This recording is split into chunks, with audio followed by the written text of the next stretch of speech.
जय माता दी दोस्तों, तपोभूमि क्लासेस में मैं अवधेश भदौरिया आप सभी का स्वागत करता हूं।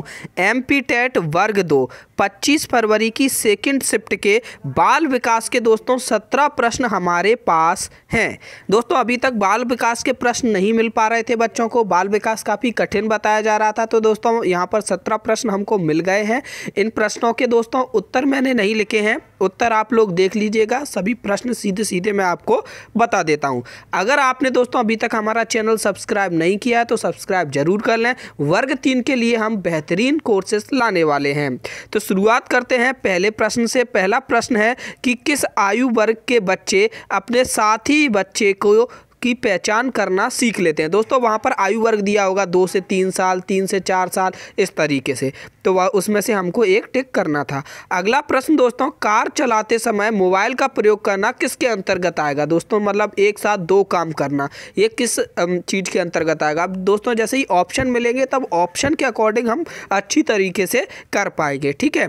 लेकिन आपको एक आइडिया मिल जाएगा कि किस तरीके से प्रश्न पूछे जा रहे हैं। अगला प्रश्न दोस्तों, पिछड़े या वंचित बच्चों को पढ़ाने के लिए शिक्षक में क्या कौशल होना चाहिए। यानी कि जो पिछड़े बच्चे हैं या वंचित बच्चे हैं किसी भी तरीके से, उनको पढ़ाने के लिए जो टीचर है उसमें कौन सी स्किल्स होनी चाहिए।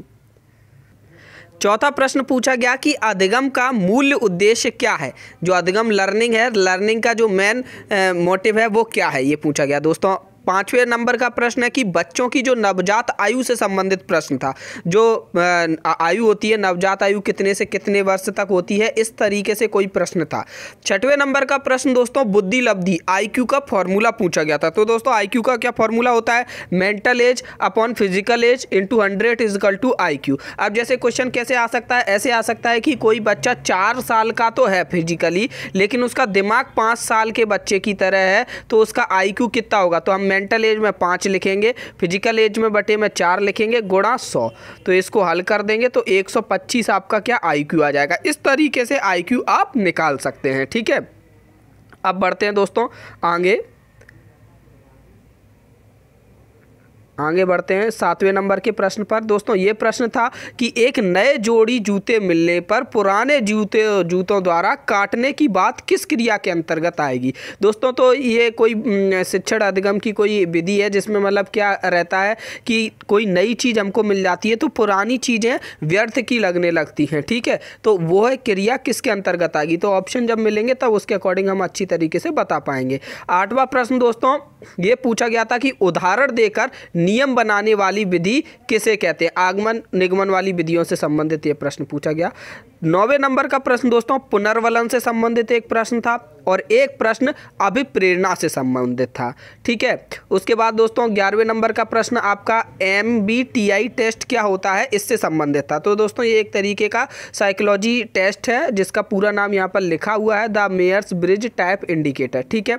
अगला प्रश्न दोस्तों एरिक एरिक्सन की थ्योरी पर बेस्ड था। एरिक एरिक्सन ने क्या है कि बाल विकास की 8 अवस्थाएं बताई हैं, उन्हीं में से इस तरीके से प्रश्न पूछा गया था कि एरिक एरिक्सन की थ्योरी के अनुसार निम्न में से कौन सा गुणधर्म बचपन की अवस्था में नहीं होता है। तो वहां पर 4 ऑप्शन दिए गए होंगे गुणधर्मों के और पूछा गया होगा कौन सा बचपन की अवस्था में नहीं होगा, ठीक है। अगला प्रश्न था दोस्तों वो निर्माणवाद शिक्षण अधिगम की जो नई विधि है निर्माणवाद, उसको लेकर था, उससे संबंधित एक प्रश्न पूछा गया था।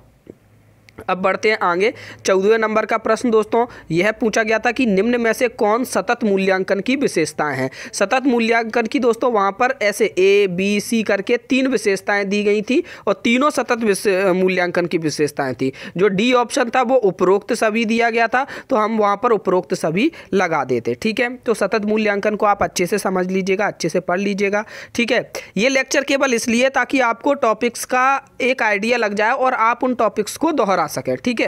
अभी इनके सभी के आंसर्स निकालने भी बैठते तो थोड़ा ज़्यादा टाइम लग जाता है, इस वजह से मैंने बिना आंसर के ही ये लेक्चर आपके लिए तैयार कर दिया है। 15वें नंबर का प्रश्न था कि नवीन ज्ञान को पुराने ज्ञान से जोड़ना पियाजे के किस सिद्धांत के अंतर्गत आता है, ठीक है।